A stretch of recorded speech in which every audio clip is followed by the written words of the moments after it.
Today I'm going to demonstrate how to mix a Backstreet Romeo shot. Now we're going to mix this in our 16-ounce mixing glass, so you want to start by adding ice.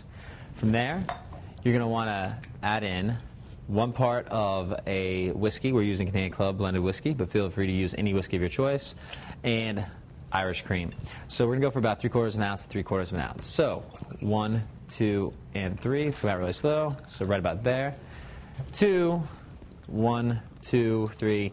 And 4, just hold an extra second because the cream-based liqueurs take a little while longer to come out of the pour spout than your average alcohols. You're going to get your shot glass ready, and then you're going to combine your ingredients between your 16-ounce mixing glass and your tin, and you're going to shake.